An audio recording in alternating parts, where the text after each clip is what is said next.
What's up, everybody? I am Troy from Marks on Media, and with the Game Awards coming up here just around the corner on December 12th at 7:30 p.m. Eastern Time, God's time here on the East Side and here in the Midwest. I figured I'd talk a little bit about games and the biggest games of the year, and really the theory that the AAA game bubble is about to burst, especially with all this money that's been pumped into games in the last few years, like these big AAA titles.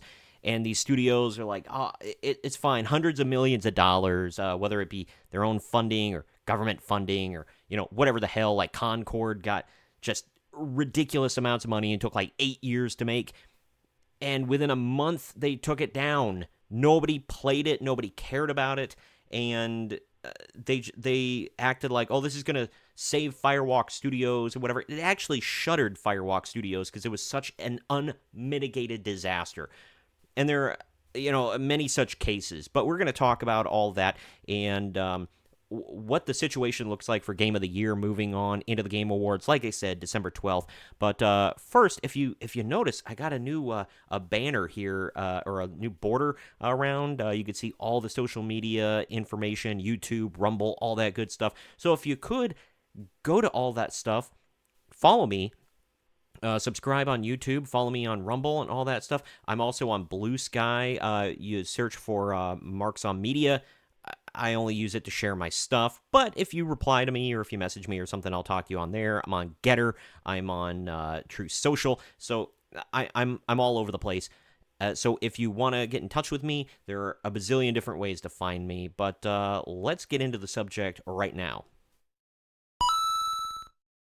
Besides just the Game Awards coming up around the corner, I saw this article here from IGN, which, by the way, is in no way, it's not like how I look at Bounding into Comics and that Park Place a lot, which, usually has like a right-leaning slant to it or an anti-woke slant to it, whatever. This is from IGN right here. IGN is, if it can have a left-wing slant to it, they'll take it. They're nowhere near as bad as something like Kotaku, who are just complete hacks.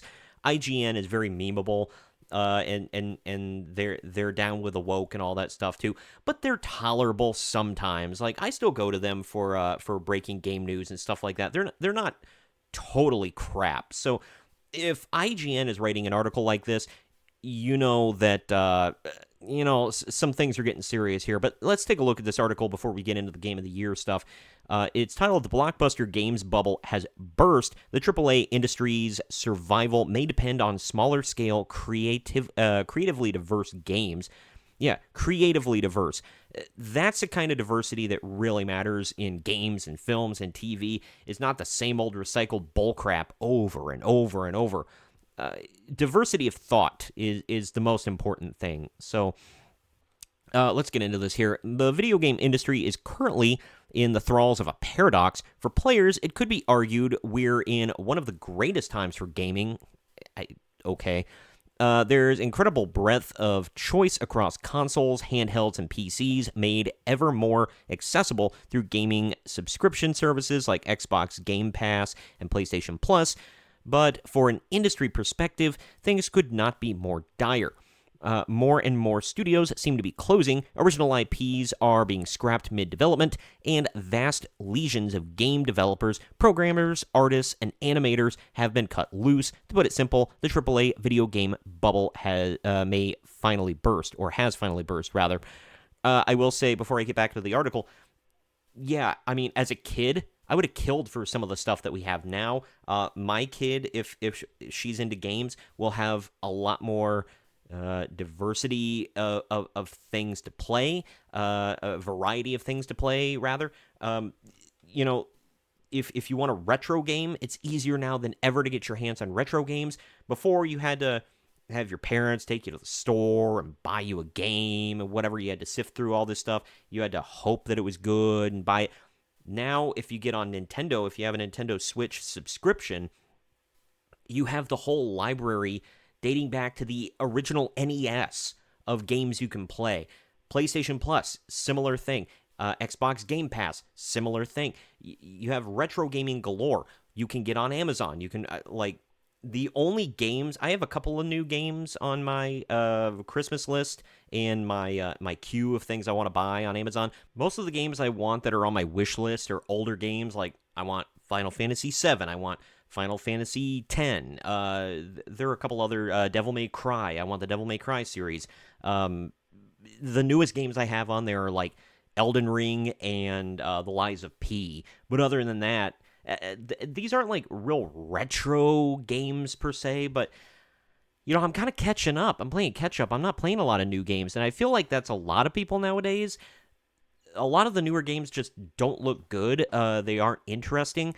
That's not all of them, okay? Don't get me wrong. That's not all the new games. The new Call of Duty is doing gangbusters. I mean, kind of Call of Duty always does great, no matter what. But this one especially is doing fairly well. Black Ops 6, Helldivers 2 just came out. And that's smashing everything around. Elden Ring just came out with more DLC. Black Myth Wukong.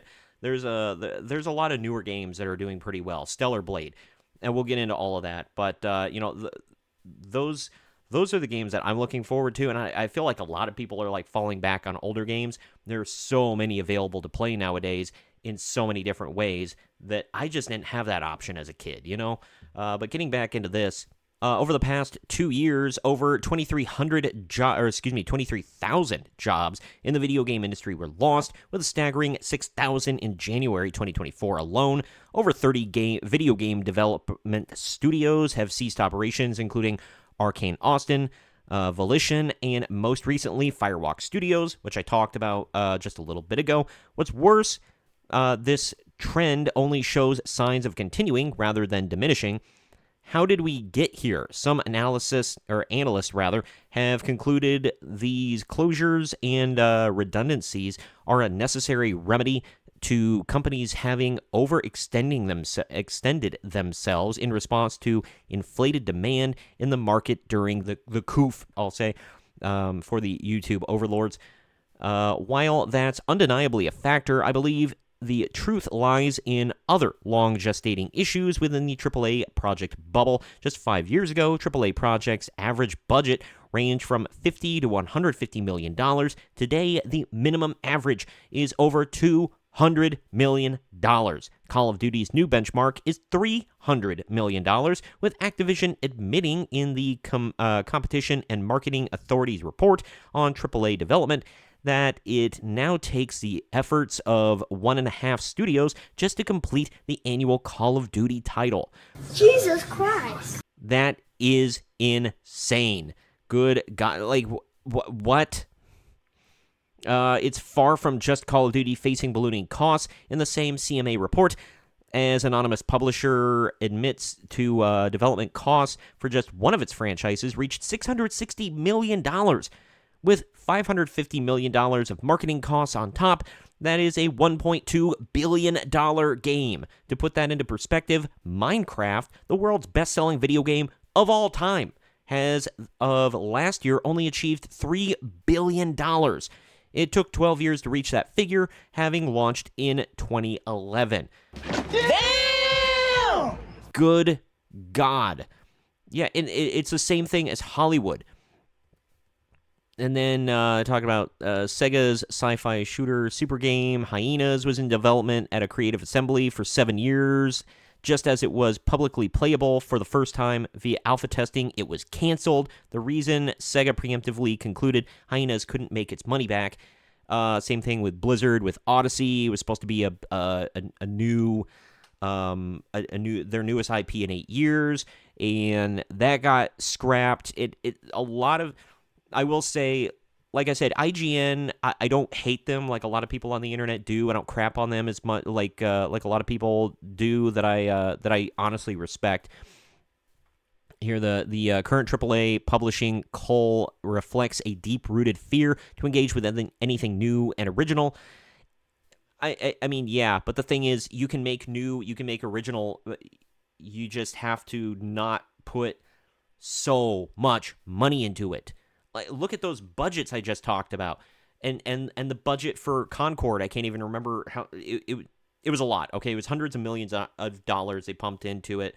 Off the top of my head, I think it was somewhere around 300 million. Maybe I'm wrong on that, but Here comes the money. 3 to 400 million. But either way, it was a lot of money, and they took it off the market in a month. They stopped service. They shut down the studio in a month after 8 years and like $3 to $400 million pumped into this damn thing. You look at games like Dustborn, where it was similar. They got a bunch of government money. Maybe I might be wrong about the Concord one getting government funding. It might have been the Dustborn game, or it might have been both. But I know for a fact Dustborn, was supposed to be this big thing, and oh, people just don't get it and whatever. Oh, and they're still coping and seething about it. Oh, it's going to take time to find its audience or whatever. There's no audience for that game. All right. IGN's points are very on point. They're very insightful on this. It's just like Hollywood. It's not that originality doesn't sell. It's that if you're going to make something original and take a chance on it, make sure that it's good. Make sure that it's tested. You got to have test audiences. You got to give the people what they want. And on top of all that, don't just bet the house on it, man. Don't be like, oh, we're going to try this new thing out, and if it doesn't work, we're bankrupt and we're shutting down. That's the dumbest thing I've ever heard in my life. Not a great plan. These budgets for all entertainment are out of control. That's why the smaller studios are winning nowadays. The smaller games with the smaller budgets that appeal to niche audiences. They go on to say, if everything is bigger and bolder, who possibly has the time to play more than one or two games each year? Yeah, and replayability is fun, and play time is great, but that's another thing. When you're like, 400 hours of gameplay time, dude, that's so intimidating to me. Anybody in my generation, it's like if you have a life, you don't want that game. That's staggering to anybody and just mind-blowing. And going on into the Game Awards with new games that are actually doing well, let's take a look at this one. This one is from That Park Place, regarding games like, you see the Destined one from Black Myth Wukong on there. The Game Awards reject woke titles with official nominations. Is Jeff Keighley, feeling heat from Stuttering Craig's the Real Game Awards. I'm just going to get a little bit into this before we get into the nominations, because I wanted to touch on a few things from here. But Jeff Keighley's The Game Awards announced nominations today on a YouTube live stream, and it wasn't what the public expected. Most assumed that the 10th iteration of Keighley's annual event, which is typically driven by corporate interests and legacy game journalists elites, would celebrate failed woke game titles, like Dragon Age the Veilguard, or the Failguard as I like to call it, Concord, Dustborn, Dustbin, and Star Wars Outlaws. I don't have a clever one for that one, but the game sucked. Anyway. You lose! However, those games received very little attention, while fan favorites like Black Myth Wukong and Astrobot ruled the day. That is a lovely picture they had here. Why did they pick that one? It's like, it was that big, I swear to God. It's possible that this about face could be a response to Stuttering Craig of Side Scrollers launching his own video game awards show dubbed the Real Game Awards.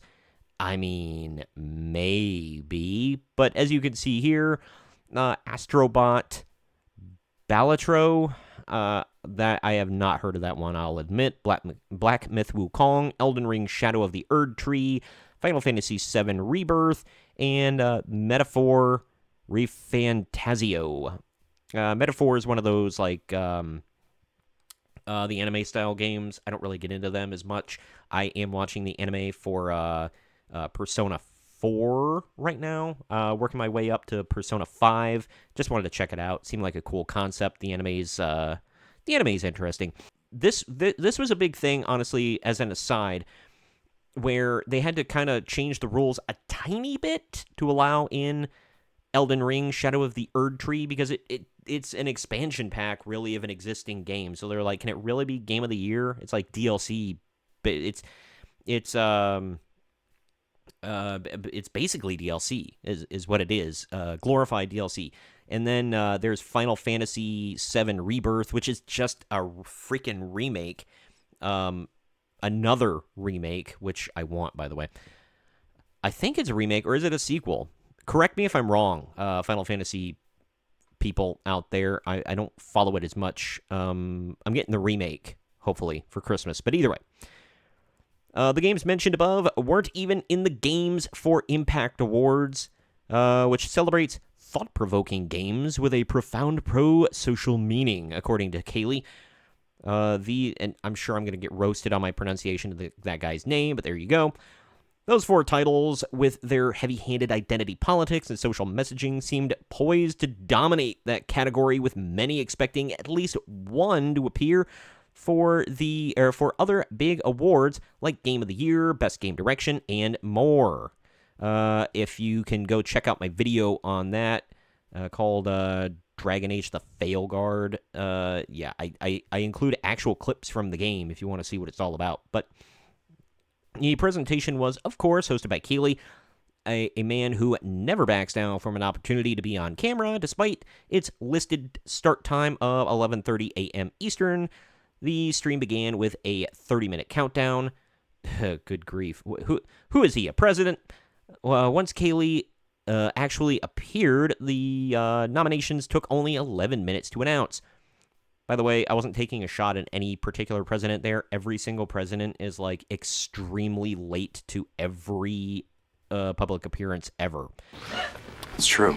I used to be in news radio, so that bugged the hell out of me for planning purposes. But the big nominees this year were Astrobot and Final Fantasy VII Rebirth, which netted 7 nominations each, including the coveted Game of the Year. Black Myth Wukong got 4 nominations. So did Elden Ring, Shadow of the Erdtree, Call of Duty Black Ops 6, Helldivers 2, and Senua's Saga Hellblade DOS. 5 nominations went to Silent Hill 2 and Balatro. 6 nominations, Metaphor Refantasio. 7 nominations, Astro Boy and Final Fantasy VII Rebirth. So pretty cool. Lots of good stuff there. But yeah, so as you can see, the expected nominees, expected not because they were good, expected because you're like, of course you're gonna go with that one. They didn't make it. They didn't make it in. They didn't make the final cut. Nope. The Game Awards, like I said, are on December 12th at 7:30 p.m. Eastern Time, so 4:30 p.m. Pacific Time. I'll check it out, see who wins, and I'll probably do a video on that as well, and I'll try to get some opinions together. But if you could, how about you comment down below with what you think about all this? Do you think that the AAA game bubble has burst, is bursting, will burst, or do you think that they're going to recover? Things are going to go well here real soon?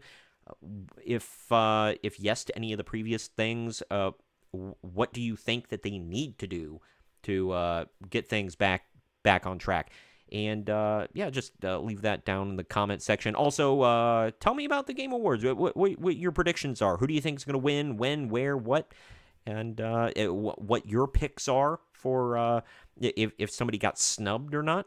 Let me know. I'd like to converse with you down in the comments section, whether you're on YouTube or on Rumble. And if you could, please share this video around to everyone you know. And also, like the video, subscribe to the channel, and click the notification bell to stay up to date every single time I post brand new content, Monday through Friday, all the time. Thank you for joining me today. I am Troy with Marks on Games and Marks on Media. We'll see you next time.